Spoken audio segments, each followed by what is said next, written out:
জাবাল বলে আওয়াজ দিয়েছিল, মুসলমানের আওয়াজ এত লম্বা ছিল, এই আওয়াজকে আল্লাহ তাআলা 1200 মাইল পর্যন্ত পৌঁছায় দিয়েছিল। কতক্ষণ ঠিক না ঠিক?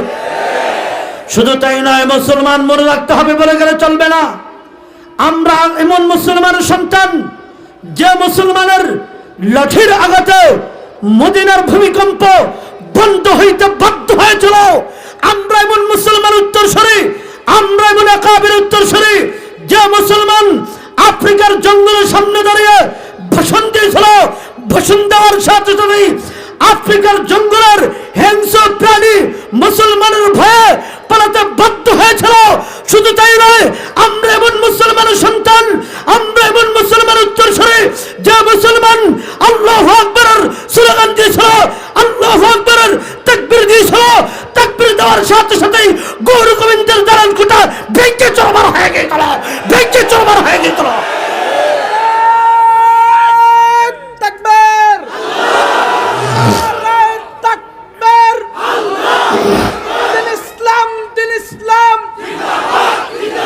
মুসলমান শুনেন, আজকের এই ময়দান থেকে সজাগ করে দিতে চাই, আর ঘুমাবার সুযোগ নাই। পূর্বের মুসলমানের মতন, পূর্বের আকাবিরের মতন আবার কোরআনটাকে বুকে ধারণ করে প্রয়োজনে মাথায় কাপড় বেঁধে রাস্তায় নামতে হবে, আল্লাহু আকবার স্লোগান দিতে হবে। ইনশাআল্লাহ বলতে পারি, মুসলমান যদি ইমানি শক্তি নিয়ে আল্লাহু আকবার স্লোগান দেয়, এই বাংলার জমিন থেকে আবারও নাস্তিক বেঈমানরা পালাতে বাধ্য হবে, পালাতে বাধ্য হবে।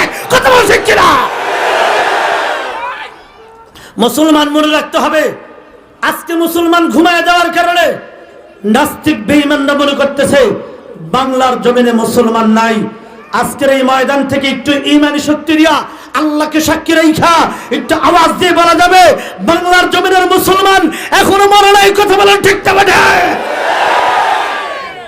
মুসলমান মনে রাখেন, কথাগুলি ভালো করে খেয়াল করেন। আজকে চতুর্দিক দিয়া নাস্তিক বেঈমানরা মুসলমানের ঘাড়ের উপর চেপে বসেছে। শুধু তাই নয়, মুসলমানের ইমানগুলি কেড়ে নিয়ে যাইতেছে, মা বোনদের ইজ্জতগুলি লুণ্ঠন করে নিয়ে যাচ্ছে, মা বোনদেরকে রাস্তায় নামায়া ইজ্জতগুলি কেড়ে কেড়ে নিয়ে যাচ্ছে, ইমানগুলি নিয়ে যাচ্ছে। কথা বলেন ঠিক না ঠিক? সিংহের মতো গর্জে ওঠো বাংলার মুসলমান, নইলে কিন্তু থাকবে না ভাই তোমাদের ঈমান। কথা কও ঠিক না ঠিক? সিংহের মতো গর্জে ওঠো বাংলার মুসলমান, নালে কিন্তু থাকবে না ভাই তোমাদের ঈমান। শত শত ইঞ্জুর লোকে অফিস খুইলাছে, মাইয়া লোককে চাকরি দিয়া রাস্তায় নামাইছে। কথা কও ঠিক না? শত শত ইঞ্জুর লোকে অফিস খুইলাছে, মাইয়া লোককে চাকরি দিয়া রাস্তায় নামাইছে। ও ভাই হুন্ডা দৌড়াইছে, ও ভাই সাইকেল দৌড়াইছে, ও ভাই ঈমান হারাইছে। ঠিক না ঠিক? এ মুসলমান মনে রাখতে হবে, আজকে চতুর্দিক দিয়া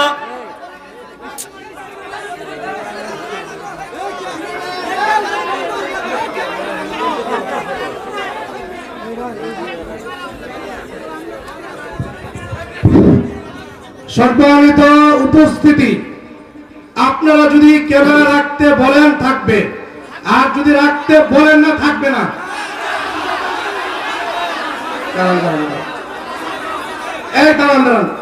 এখন ক্যামেরা ওরা, আপনারা কি পারবেন এদের সাথে? চুপ থাকবেন? তাহলে চুপ থাকবেন, আপনারা চুপ থাকবেন। তাহলে আর ওরা করবে না। এদিকে একটু সরাই দেন, এই বারে দেখতে পাইতেছে না। একটু চাপাই দেন, এদিকে একটু নিচে নামাই দেন, একটু নিচে নামাই দেন। আপনাদের থেকে আমাদের শ্রোতারা বেশি দরকার, বুঝছেন নি বিষয়টা? হ্যাঁ, নামাই দেন, একটু চাপান, এই উঁচা করে চাপাই দেন। বাস, স্টপ থাকেন সবাই। সবাই বলেন আল্লাহু আকবার, আর জোরে বলেন আল্লাহু আকবার। আল্লাহ পাক আমাদেরকে কবুল করুক, জোরে বলেন আমিন, আর জোরে বলেন আমিন। এ মুমিন মুসলমান, আজকে দুঃখের সাথে বলতে হয়, নাস্তিক বেঈমানরা মুসলমানের কলিজার ভিতর হাত দিতে চায়, মুসলমানের হৃদয়ের ভিতর হাত দিতে চায়। বলতে পারেন হুজুর সেটা কিভাবে? নাস্তিক বেঈমানরা ওরা রিচার্জ করে দেখছে মুসলমানের ইমানি শক্তি কোত্থেকে আসে। ওরা রিচার্জ করে বের করে দেখছে মুসলমানের ইমানি শক্তি একমাত্র কোরআন থেকে আসে। কথা কয় না ঠিক না ঠিক? একটু আওয়াজ করে বলতে হবে, মুসলমানের ইমানি শক্তি কিসের থেকে আসে? কোরআন থেকে আসে। ওরা এই আয়াতকে রিচার্জ করছে, ওয়া ইযা তুলিয়াত আলাইহিম আয়াতুহু যাদাতুহুম ঈমানা ওয়া আলা রাব্বিহিম ইয়াতাওয়াক্কালুন। ওরা এই আয়াতকে রিচার্জ করে যখন দেখলো মুসলমানের ঈমান বাড়ে কোরআন তেলাওয়াত করলে, কোরআন তেলাওয়াত শুনলে। এই জন্য মাঝে মাঝে দেখবেন শুধু কোরআনকে বন্ধ করে দিতে চায় না, শুধু কোরআনকে বন্ধ করতে চায় না, এই বাংলার জমিনের মুসলমানের হৃদয়ের মাহফিলগুলিও বন্ধ করে দিতে চায়। কেন চায় জানেননি? ওরা জানে মাহফিলে গেলে কোরআন তেলাওয়াত শুনে, কোরআন পড়ে, এর দ্বারা ঈমান বেড়ে যায়। এই জন্য ওরা মাঝে মাঝে চায় মাহফিলকে বন্ধ করে দিতে চায়। ও মুসলমানের ভাইয়েরা, আমার মুসলমান ভাইয়েরা, আমি বলতে চাই এই বাংলার জমিন কিন্তু কোরআনের জমিন। এই জমিনে চললে মাহফিল চলবে। মাহফিলের কোনো অনুমতির প্রয়োজন নাই। প্রয়োজন হলে পূজার অনুমতির প্রয়োজন হবে, পূজার অনুমতির প্রয়োজন হবে। কথা বল ঠিক কিনা? এই জন্য মুসলমান আমার ভাইয়েরা, ওরা টার্গেট করছে কোরআনের দিকে। ওরা টার্গেট করছে কোরআনের দিকে। কেন? ওরা রিচার্জ করে বের করছে কোরআনের দ্বারা যেহেতু মুসলমানের ঈমান বাড়ে, এই জন্য ওরা কোরআন থেকে মুসলমানদেরকে আলাদা করতে চায়, উলামায়ে কেরাম থেকে মুসলমানদেরকে আলাদা করতে চায়। কেন? যখন কোরআন থেকে দূরে সরে যাবে, যখন কোরআন থেকে দূরে সরে যাবে, যখন উলামায়ে কেরাম থেকে মুসলমান আলাদা হয়ে যাবে, তখন এমনি এমনি তাদের ঈমান দুর্বল হয়ে যাবে। তখন এমনি এমনি তাদের ঈমান দুর্বল হয়ে যাবে। এই জন্য দেখেন না মাঝে মাঝে চেষ্টা করে মাদ্রাসাগুলি বন্ধ করতে চায়। কেন বন্ধ করতে চায়? ওদের টার্গেট মাদ্রাসার দ্বারা কি হয়? মাদ্রাসা কেন বন্ধ করতে চায়? এই মাদ্রাসার দ্বারা আপনাদের কাছে একটা প্রশ্ন জানতে চাই, এই মাদ্রাসা দ্বারা জাতির ফায়দা কি? এই মাদ্রাসার দ্বারা কওমের ফায়দা কি? এই মাদ্রাসা দ্বারা এরকম জামিয়া মুহাম্মাদিয়া কওমি মাদ্রাসা বহু আছে বাংলার জমিনে। মাদ্রাসার পিছনে ইহুদির বাচ্চারা কেন লাগে? এই মাদ্রাসার দ্বারা জাতির কি ফায়দা হয় জানেন? আমি আপনাদের সামনে সূরাতুল বাকারা থেকে ছোট্ট আয়াতে কারিমা তেলাওয়াত করেছি। রাসূল করিম সাল্লাল্লাহু আলাইহি সাল্লামের অসংখ্য অগণিত হাদিস থেকে ছোট্ট টুকরা হাদিস তুলে ধরেছি। শুনেন তাহলে আমি এই আয়াত এবং হাদিসকে সামনে রেখে কথা বলার চেষ্টা করব সংক্ষিপ্ত সময়। যেহেতু কুয়াকাটা হুজুর চলে আসছে, আমার বয়ান আরও আগে দেওয়ার কথা ছিল, সময়টা লেট করে ফেলছে, এই জন্য বেশি কথা বলতে পারবো না, সংক্ষিপ্ত একটু কথা বলবো। তাহলে শুনেন, আমি আপনাদের সামনে যেই সূরা থেকে আয়াতে কারিমা তেলাওয়াত করেছি, এই সূরাটার নাম হলো সূরাতুল বাকারা। কি নাম? জুরুকান সবাই বলেন, সূরাতুল বাকারা। সূরাতুল বাকারা, বাকারা শব্দের অর্থ গাবি। ওলামায়ে কেরাম আমার ডাইনে বাবা আছে, ভুল হলে আমার ভুল ধরা দেবে, আমি সংশোধন হয়ে যাব। আমি ভুলের ঊর্ধ্বে না, আমার ভুল হতে পারে, কিন্তু আমার আলোচনাটা আগে বোঝার চেষ্টা করেন, তারপরে ভুল হলে আমার ভুল ধরায় দেবেন। সূরার নাম হলো বাকারা। বাকারা শব্দের অর্থ গাবি। ভালো করে বুঝছেন? গাবি সহজ বাদা আমরা যেটা বুঝি গরু। গাবি অর্থ কি? গরু। কথাটা বুঝছেন? আল্লাহ পাক রব্বুল আলামিন 114টা সূরা নাযিল করছেন। এর ভিতরে সবচেয়ে বড় সূরা হলো সূরাতুল বাকারা, যেই সূরার ভিতরে 287টি আয়াত নাযিল হয়েছে, যেই সূরার ভিতরে 25,500 অক্ষর নাযিল হয়েছে। ও মুমিন মুসলমান ভাই, সবচেয়ে যেই সূরাটা বড় কোরআনুল কারীমের ভিতরে সমস্ত সূরার চাইতে এই সূরাটার নাম হলো সূরাতুল বাকারা। দ্বিতীয় কথা হলো, সমস্ত সূরার চাইতে সূরাতুল বাকারার সম্মান বেশি না কম? সম্মানের দিক দিয়েও সূরাতুল বাকারা অনেক অনেক দামি, অনেক অনেক সম্মান দেওয়া হয়েছে। এবার আপনাদের কাছে প্রশ্ন রাখতে চাই, এত বড় একটা দামি সূরা কোরআনুল কারীমের ভিতরে সবচেয়ে বড় সূরা, আমার আল্লাহ চাইলে সুন্দর একটা নাম দিতে পারতেন, কিন্তু নাম দিলেন গরু। সহজ ভাষায় বুঝাইতেছি, বুঝছেন আগে কথা? নাম দিলেন কি? দামি সূরার দামি একটা নাম দিতে পারতেন। আপনাদের কাছে গরু নামটা পছন্দ? পছন্দ কার কাছে? কারো কাছে এই নামটা পছন্দ না। বলতে পারেন হুজুর কেমনে পছন্দ না? দেখবেন যখন একটা কাজের মানুষ কাজের ভিতরে ভুল করে, বাচ্চারা ভুল করে, কর্মচারী ভুল করে, মালিক তখন ধমক দিয়ে বলে, এই গরু এমনি কাজ করে, বলে কি বলে না? এই গরু এমনি কাজ করে, তার মানে তারা সম্মান দিছে না অসম্মানে দিয়ে কথা বললো? অসম্মান কইরা ধমক দিছে তারা শাসন করার জন্য। এই গরু নামটা কেউ পছন্দ করে না। কাউকে বকা দিতে চাইলে, কাউকে ধমক দিতে চাইলে অনেক মানুষ গরু বইলা আখ্যায়িত করে, গরু বইলা ধমক দেয়। তাহলে আমি আপনাদের কাছে জানতে চাই, এই সূরাটা দামি সূরা। আল্লাহ চাইলে দামি একটা নাম দিতে পারতেন, কিন্তু নাম দিলেন গরু, গাবি। বাকারা শব্দের অর্থ গাবি। এখানে ওলামা একরাম আছে, আমরা সহজে যেটা জানি যে এই সূরার নামকরণ করা হয়েছে গাবি কেন? এই সূরার ভিতরে গাবির একটা গঠন আছে বনি ইসরাইলের, এই জন্য নামকরণ করা হয়েছে সূরাতুল বাকারা। এটা আমরা জানি, কিন্তু আল্লাহ পাক রব্বুল আলামিন এর ভিতরে এই নাম রাখার আরো কিছু রহস্য রাখছে, আরো কিছু কারণ রাখছে। এর ভিতরে একটা কারণ ভালো করে বোঝার চেষ্টা করেন। আল্লাহ তাআলা দামি সূরাতুল বাকারার নাম রাখলেন বাকারা, গাবি, গরু কেন রাখলেন? অসম্মানী একটা নাম কেন রাখলেন? আরো ভালো করে বুঝেন। কুরআনুল কারীমের সম্মান কম না বেশি? যেরকম সবাই বলতে হবে, যে না বলবে আল্লাহ তার জবান দেখতেছে। কুরআনুল কারীমের দাম কম না বেশি? আরো জোরে বলতে হবে, বেশি না কম? আল্লাহ পাক রব্বুল আলামিন এই দামি কোরআনকেও গরু দিয়ে শুরু করছেন। এই দামি কোরআনকেও গরু দিয়ে শুরু করছেন। সূরাতুল বাকারা কুরআনুল কারীমের প্রথম সূরা, গরু দিয়ে আল্লাহ শুরু করছেন। দামি সূরার নাম রাখলেন গরু, দামি কোরআনকে আল্লাহ শুরু করলেন গরু দিয়া। আমার আল্লাহ চাইলে তো এত বড় একটা দামি কোরআন, সম্মানিত একটা শব্দ ব্যবহার করতেন, কিন্তু পারতেন, কেন করলেন না? রহস্যটা শুনেন। 114টা সূরার প্রথম সূরা হলো সূরাতুল বাকারা, 114টা সূরার সর্বশেষ সূরা হলো সূরাতুল নাস। নাস শব্দের অর্থ কি? নাস শব্দের অর্থ কি? মানুষ। ভালো করে বুঝেন কথাটা। আল্লাহ তাআলা গাবি, গরু কেন নাম দিলেন? সূরাতুল বাকারা নাম কেন দিলেন? আবার কুরআনুল কারীম কেন শুরু করলেন? ভালো করে বুঝেন। ও মুমিন মুসলমান, আমার আল্লাহ শুরু করলেন এই দামি কোরআনকে গরু দিয়া, শেষ করলেন মানুষ দিয়া। শুরু করলেন গরু দিয়া, শেষ করলেন মানুষ দিয়া। কেন করলেন আমার আল্লাহ তাআলা? কেন করলেন এটা? আমি আপনাদের কাছে এই প্রশ্নের উত্তর দেওয়ার আগে আরেকটা জিনিস আপনাদেরকে সহজে বোঝাবার জন্য প্রশ্ন করি। গাভীর পেটে বাচ্চা হইলে ছাগলের বাচ্চা বলে? গরুর পেটে, সিংহের পেটে বাচ্চা হইলে শিয়ালের বাচ্চা বলে? ঘোড়ার পেটে বাচ্চা হইলে হরিণের বাচ্চা বলে? নাকি হরিণের পেটে বাচ্চা হইলে হরিণের বাচ্চাই, শিয়ালের পেটে বাচ্চা হইলে শিয়ালের বাচ্চাই? যেটার পেটে হয় ওটাই বলা হয়। তাহলে আপনাদের কাছে আমি প্রশ্ন করে জানতে চাই, মানুষের পেটে বাচ্চা হইলেও মানুষ বলে। এবার আপনাদের কাছে ওলামা একরাম আছে, মানুষের পেটে জন্ম নিলেই কি সত্যিকারী মানুষ হওয়া যায়? মানুষ হওয়া যায়? কথা কোন ঠিক দেবে ঠিক? মানুষ হওয়া যায়? মানুষ হওয়া যায় না। মানুষের পেটে জন্ম নিলেই মানুষ হওয়া যায় না, সত্যিকারী মানুষ হওয়া যায় না। এটাকে মানুষ বানাইতে হয়। কথা কয় না? এটাকে কি বানাইতে হয়? ভালো করে বুঝবেন কথাটা। এটাকে মানুষ বানাইতে হয়। মানুষ বানাইতে হয় কোথায়? এই যে জামিয়া ইমদাদিয়া মুহাম্মাদিয়া ইমদাদুল উলুম মাদ্রাসায় নিয়া এই অমানুষকে মানুষ বানাইতে হয়। আমার আল্লাহ বলেন, ও দুনিয়ার মানুষ, মানুষের পেটে জন্ম নেওয়ার পরও কিছু মানুষ গরু মার্কা থাকে, কিছু মানুষ গরু থেকে যায়। কোন সমস্ত মানুষ গরু থেকে যায়? দেখবেন বিশাল শিক্ষিত হওয়ার পরে, MBBS পাস করার পরও, জজ হওয়ার পরও, ব্যারিস্টার হওয়ার পরও, উচ্চ শিক্ষায় শিক্ষিত হওয়ার পরও কোরআন না থাকার কারণে, মাঝে মাঝে গরু মার্কা থাকার কারণে দেখবেন, উচ্চ শিক্ষায় শিক্ষিত হওয়ার পরে গরু মার্কা মানুষ থাকার পরও দেখবেন কারণে, এই কারণে ওই গরু মার্কা শিক্ষিত মানুষটা মাঝে মাঝে মুসলমান হওয়ার পরও কোরআনের বিরুদ্ধে কথা কয়।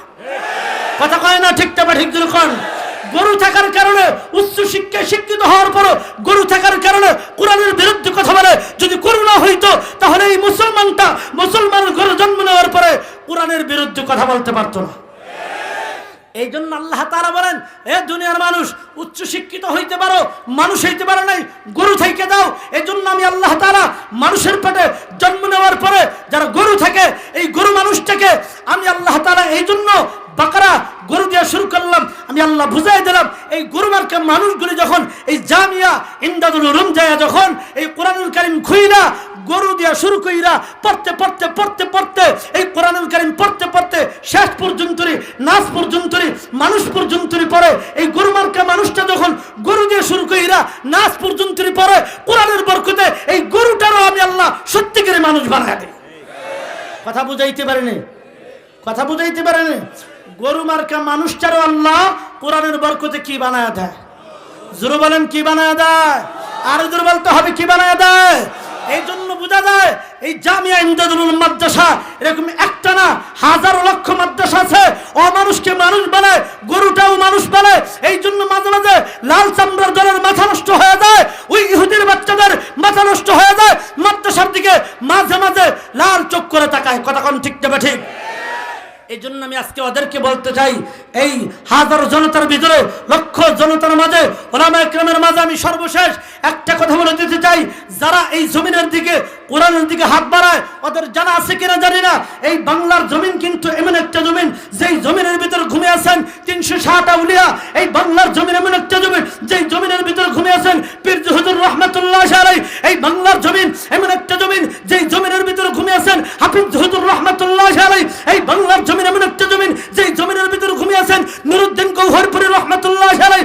এই বাংলার জমিন এমন একটা জমিন যেই জমিনের ভিতরে ঘুমিয়ে আছেন হাজী শরীয়তুল্লাহ রহমাতুল্লাহ আলাইহি। এই বাংলার জমিন এমন একটা জমিন যেই জমিনের ভিতরে ঘুমিয়ে আছেন শামসুল হক ফরিদপুরী রহমাতুল্লাহ আলাইহি। এই বাংলার জমিন এমন একটা জমিন যেই জমিনের ভিতরে ঘুমিয়ে আছেন পীর সাহেব সরমালাই রহমাতুল্লাহ আলাইহি। কথা বলেন ঠিক না ঠিক? শুধু তাই নয়, মুসলমান মনে রাখতে হবে, নাস্তিক বেঈমানদেরকে আজকের এই ময়দান থেকে আমি বলে দিতে চাই, এই বাংলার জমিন এমন একটা জমিন যেই জমিনের ভিতরে ঘুমিয়ে আছেন ফখরে বাঙ্গাল মুফতি আমিনুর রহমাতুল্লাহ আলাইহি। এই বাংলার জমিন এমন একটা জমিন যেই জমিনের ভিতরে ঘুমিয়ে আছেন শাহপরান শাহ মাকদুম রহমাতুল্লাহ আলাইহি। এই বাংলার জমিন এমন একটা জমিন যেই জমিনের ভিতরে সবচাইতে কওমি মাদ্রাসা বেশি। এই বাংলার জমিন এমন একটা জমিন যেই জমিনের ভিতরে সবচাইতে মসজিদ বেশি। এই বাংলার জমিন এমন একটা জমিন যেই জমিনের ভিতরে ওলামায়ে দেওবন্দ বেশি। এই বাংলার জমিন এমন একটা জমিন যেই জমিনের ভিতরে ওলামায়ে তালাবা বেশি। এই বাংলার জমিন এমন একটা জমিন যেই জমিনের ভিতরে শতকরা 90 থেকে 95 ভাগ কালেমাওয়ালা মুসলমান বসবাস করে।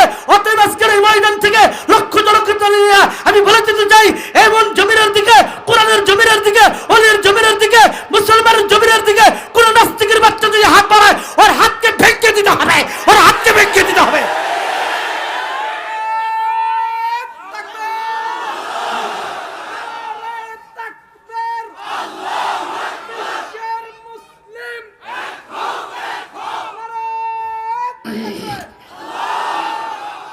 মুমিন মুসলমান, আমার যুবক ভাইরা, আজকের এই ময়দান থেকে সর্বশেষ তোমাদেরকে একটা নিয়ত করবা। ওয়াদা না, ওয়াদা এক জিনিস, নিয়ত করা আরেক জিনিস। ওয়াদা এক জিনিস, নিয়ত করা আরেক জিনিস। আমি তোমাদের কাছ থেকে একটা নিয়ত দিতে চাই, কারা কারা পারবা এই ময়দানে রাজি আছো? হুজুর, আমার এই জীবনটাকে আমি কোরআনের জন্য, ইসলামের জন্য, ওলামায়ে ইকরামের জন্য কোরবানি করে দিলাম। তার কারণ হলো, তার প্রমাণ হলো, তখন তোমার সামনে, আমার সামনে দাঁড়ায় যদি কোনো নাস্তিকের বাচ্চা যদি কোরআনের বিরুদ্ধে কথা বলে, চাই সে আমার ভাই হোক, চাই সে আমার বাবা হোক, চাই সে আমার মা হোক, চাই সে আমার আত্মীয় স্বজন হোক, চাই সে যে কোনো দলের নেতা হোক, কোরআনের বিরুদ্ধে কথা বললে, কোরআন বন্ধ করে দিতে চাইলে ওর জিহ্বাকে টান দিয়ে ছিঁড়া কুকুরের খাবার বানিয়ে দিবা, কুকুরের খাবার বানিয়ে দিবা। আয় মুসলমান শুনেন, আজকে চতুর্দিক থেকে কোরআনকে বন্ধ করতে চায় কেন জানেন? মুসলমানদের ঈমান নষ্ট করার জন্য। এই জন্য কোরআন জিন্দা করার জন্য জীবন দিতে হয়, দিব, রক্ত দিয়েছি আরো দিব, প্রয়োজনে এক সাগরের রক্তের বিনিময় হলো কোরআনকে জিন্দা রাখবো, কোরআনকে জিন্দা রাখবো ইনশাআল্লাহ। কথা বলেন ঠিক না? মুমিন মুসলমান, সর্বশেষ আর লম্বা কথা বলতে চাই না, আমি আপনাদের সামনে এই কোরআনের দ্বারা মানুষের জীবন পরিবর্তন হয়ে যায়।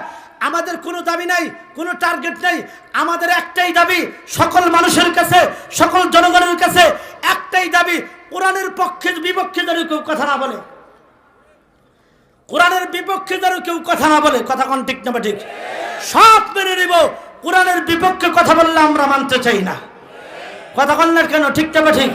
কোরআনের বিপক্ষে কথা বললে এটা আমরা বরদাস্ত করব না, কোরআনের বিপক্ষে কথা বললে আমরা বরদাস্ত করব না, সব মেনে নিব, কিন্তু কোরআনের বিরোধিতা কেউ যেন না করে। কথা কোন ঠিক না ঠিক? এজন্য আমার মুমিন মুসলমান আল্লাহর গোলাম, আজকের এই ময়দানে যেই মাদ্রাসার উদ্যোগে কোরআনের মাহফিল দেওয়া হয়েছে, এ মুমিন মুসলমান আল্লাহর গোলাম, জাতির জন্য এই মাদ্রাসা দরকার। আজকে যদি কওমি মাদ্রাসা না থাকতো, জনগণকে, মুসলমানদেরকে, সাধারণ মুসলমানদেরকে গুমরাহির দিকে নিয়ে যাইত। এই কওমি মাদ্রাসা থাকার কারণে, কোরআন থাকার কারণে মুসলমান ঠিক আছে, কথা কোন ঠিক না ঠিক? এই জন্য মুমিন মুসলমান আল্লাহর গোলাম কেউ যদি কোরআনের কাছে যায়, কেউ যদি কোরআনের কাছে বসে, কোরআনের বরকতে আল্লাহ পাক রব্বুল আলামিন একটা মানুষের জীবনকে পরিবর্তন করে দেয়। সুবহানাল্লাহ। এজন্য সর্বশেষ কথা, কেউ যদি জীবনকে পরিবর্তন করতে চাও, কোরআনের কাছে জীবনটাকে অর্পণ করে দাও, কোরআনটাকে জিনের জীবনের সাথে সাজায় নাও, দেখবা কোরআনের যেমন সম্মান আল্লাহ তাআলা তোমার সম্মানও তেমন বাড়ায় দিবে। সুবহানাল্লাহ। ও মুমিন মুসলমান আল্লাহর গোলাম, এই মাদ্রাসার দ্বারা এই এলাকার কত ফায়দা বলতে গেলে লম্বা সময়ের প্রয়োজন। ও মুমিন মুসলমান, তুমি আমি কোরআনের মর্যাদা দিতে জানি না, দুঃখের সাথে বলতে হয় উলামায়ে কেরামের মর্যাদা দিতে জানি না।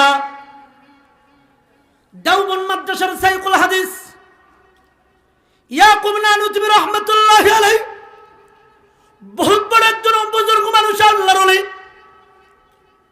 এই যে মাদ্রাসা, এই মাদ্রাসার দ্বারা এই এলাকার কি ফায়দা? এই মাদ্রাসার কারণে এই এলাকার ভিতরে দৈনিক লক্ষ লক্ষ রহমতের ফেরেশতা নাযিল হয়। আমরা চোখে দেখি না, এই জন্য বুঝি না। এখন তো বিল্ডিং আছে, ঘর আছে, আগের জমানায় বিল্ডিং ছিল না, মাদ্রাসা ঘর ভবন ছিল না, টিনের ঘর ছিল না। এমন একটা পূর্বে এমন একটা জমানা গেছে, যেই জমানার ভিতরে গাছের নিচে বৈশা বৈশা কোরআন ইলম শিক্ষা দেওয়া হতো। ঠিক না বেঠি? ইয়াকুব নানুতুবি রাহমাতুল্লাহি আলাইহি ওই জমানার কথা বলছি। গাছের নিচে বৈশা বৈশা এই আল্লাহর ওলি ইয়াকুব নানুতুবি রাহমাতুল্লাহি আলাইহি কিছু বাচ্চাদেরকে নিয়ে কোরআন শিক্ষা দিতেছিলেন, কোরআন শিখাইতেছিলেন, ইলম শিক্ষা দিতেছিলেন। ঘরের নিচে বৈশা না, একটা গাছের নিচে বৈশা, চতুর্দিক দিয়ে বাচ্চারা বসা। ইয়াকুব নানুতুবি রাহমাতুল্লাহি আলাইহি বাচ্চাদেরকে ইলম শিখাইতেছিলেন। এমন সময় দেখা যায় খোলা আকাশের নিচে থাকার কারণে হঠাৎ করে দেখা যায় আকাশ থেকে বৃষ্টি পড়তে আরম্ভ করে দিয়েছে। বাচ্চারা যখন তলবে এলেমরা তাকায় দেখলো বৃষ্টির পানির দ্বারা কোরআন ভিজে যাবে। বৃষ্টির বাচ্চাগুলি কোরআনগুলি বন্ধ কইরা দৌড়ে যার যার কোরআন নিয়ে ঘরের ভিতর চলে গেছে। কিন্তু বাচ্চাগুলি যখন ঘরের ভিতর চলে গেছে, বৃষ্টির ভয়ে তাড়াহুড়া কইরা যখন কোরআনগুলি নিয়ে ঘরে চলে গেছে, এমন সময় বাচ্চাগুলি জুতাগুলি নিতে পারে নাই। জুতাগুলি যার যার জায়গায় রয়ে গেছে, জুতা রাইখে সবাই কোরআন নিয়ে ঘরে চলে গেছে। ইয়াকুব নানুতুবি রাহমাতুল্লাহি আলাইহি এত বড় একজন আলেম, হযরতের কাঁধের ভিতরে ঘরের ভিতরে একটা চাদর ছিল, দামি একটা চাদর। ইয়াকুব নানুতুবি রাহমাতুল্লাহি আলাইহি চাদরটার এই পাশে বিছাইলেন। চাদরটা বিছানোর পর ওই যে বাচ্চাগুলি তলবে এলেম জুতাগুলি রেখে গেছে, এই জুতাগুলি টুকায় টুকায় কুড়ায় কুড়া এই নিজের চাদর ভিতর এইভাবে ভুরাইতেছিলেন, নিতেছিলেন। পুরা চাদরের ভিতর নিয়া পুটলা বানায়া এত বড় একজন আলেম ইয়াকুব নানুতুবি রাহমাতুল্লাহি আলাইহি চাদরের পুটলাটা মাথার ভিতর, জুতার পুটলাটা নিজের মাথায় উঠেছেন। নিজের মাথায় উঠে এবার বাচ্চাদেরকে দিতে যায়, দেওয়ার জন্য যায়। এমন সময় অন্য অন্য হযরতরা ডাক দিয়ে বলে, হযরত আপনি কি করছেন? বাচ্চাদের জুতাগুলি আপনি মাথায় নিয়েছেন, কারণ কি? এমন সময় ইয়াকুব নানুতুবি রাহমাতুল্লাহি আলাইহি বলে, শায়খরা, হযরতরা, আমি দুনিয়ার কোনো মানুষের জুতা নেই নাই, কারণ দুনিয়ার মানুষের জুতার নিচে ময়লা থাকে, আবর্জনা থাকে, কিন্তু আমি এমন মানুষের জুতা মাথায় নিয়েছি যেই মানুষটার পায়ের নিচে একজন না দুইজন না রহমতের ৭০,০০০ ফেরেশতা রহমতের পাখা বিছায়া দেয়। আজকে আমরা কোরআনের সম্মান দিতে জানি না, উলামায়ে কেরামের সম্মান দিতে জানি না।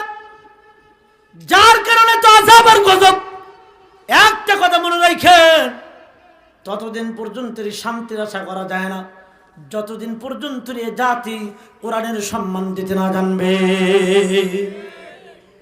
এজন্য আমার মুমিন মুসলমান ভাই, এই যে জামিয়া মুহাম্মাদিয়া ইমদাদুল উলুম মাদ্রাসা, এই মাদ্রাসা দ্বারা ও মানুষকে মানুষ বানায়, অশিক্ষিত শিক্ষিত বানায়, জাহান্নামী একটা মানুষকে জান্নাতে পৌঁছায় দেয়। সুবহানাল্লাহ। এজন্য আল্লাহর গোলাম, এই মাদ্রাসা দরকার আছে না নাই? কথা কয় না, জোর কয় না, মাদ্রাসা দরকার আছে না নাই? এ আল্লাহর গোলাম, লম্বা আলোচনা করতে পারিনি, সংক্ষিপ্ত কিছু কথা বলছি। সব কথার মিললে একটা কথা বুঝাইতে চাইছি, আমাদের প্রত্যেকটা মানুষের জীবনের সঙ্গে কোরআনকে জড়াইতে হবে। কোরআন থেকে যখন দূরে সরে যাবে, তখনই মানুষ ধ্বংস হয়ে যাবে, নষ্ট হয়ে যাবে, ঈমান দুর্বল হয়ে যাবে। আর যখন একটা মানুষ কোরআনকে সম্মান দিবে, কোরআনের কাছে যাবে, আল্লাহ তাআলা ওই মানুষটার কোরআনের বরকতে ওই মানুষটার সম্মান বাড়া দিবে। এজন্য আল্লাহর গোলাম মক্কাতুল মুকাররমায় যখন কোরআন নাযিল হলো, এই কোরআনের কারণে মক্কার সম্মান বেড়ে গেল, মদিনাতুল মুনাওয়ারার সম্মান বেড়ে গেল। কোরআন নাযিল হওয়ার কারণে পৃথিবীর জমিনে কত গর্ত আছে, কত গুহা আছে, গারে হারার মতন এত সম্মান কোনো গর্ত নাই। তার কারণে এই গারে হারায় কোরআন নাযিল হয়েছে। বছরের ভিতরে 12টা মাস আছে, রমজান মাসের এত সম্মান অন্য কোনো মাসকে দেওয়া হয় নাই। তার কারণ রমজান মাসের ভিতরে কোরআন নাযিল হয়েছে। লাইলাতুল কদরের ভিতরে অন্য কোন রাত্রিকে এত সম্মান দেওয়া হয় নাই। তার কারণ লাইলাতুল কদরে আমার আল্লাহ কোরআন নাযিল করছেন, যার বদলতে আল্লাহ লাইলাতুল কদরের সম্মান বাড়িয়ে দিয়েছেন। এটার দ্বারা প্রমাণ পাওয়া যায়, বোঝা যায় কোরআন যার কাছে যাবে, যে কোরআনের কাছে যাবে, কোরআনের সংস্পর্শের কারণে আল্লাহ তার সম্মান বাড়া দিবে। এই জন্য কোরআনকে ধরবো কারা কারা যায় ইনশাআল্লাহ, হাত তুলে দেখাই কোরআনের পক্ষে কারা কারা। আল্লাহ সবাইকে কবুল করে, হাত নামান। এ মুমিন মুসলমান আল্লাহর গোলাম, আমার এই সিনার ভিতরে আল্লাহ 30 পারা কোরআন রাখছে। এই হাত দুইটা 30 পারা কোরআন, 30 পারা কোরআনের হাত। আমি একজন গুনাহগার মুসলমান, একজন আলেম মানুষ, আল্লাহর কোন বান্দা আছে হুজুর এই জামিয়া মুহাম্মাদিয়া ইমদাদুল উলুম মাদ্রাসা, এই মাদ্রাসার কতগুলি ছাত্র, অনেক ছাত্র, শত শত ছাত্র বোর্ডিং এ পড়ালেখা করে, শিক্ষক আছে, অনেক খরচ হয়। ও মুমিন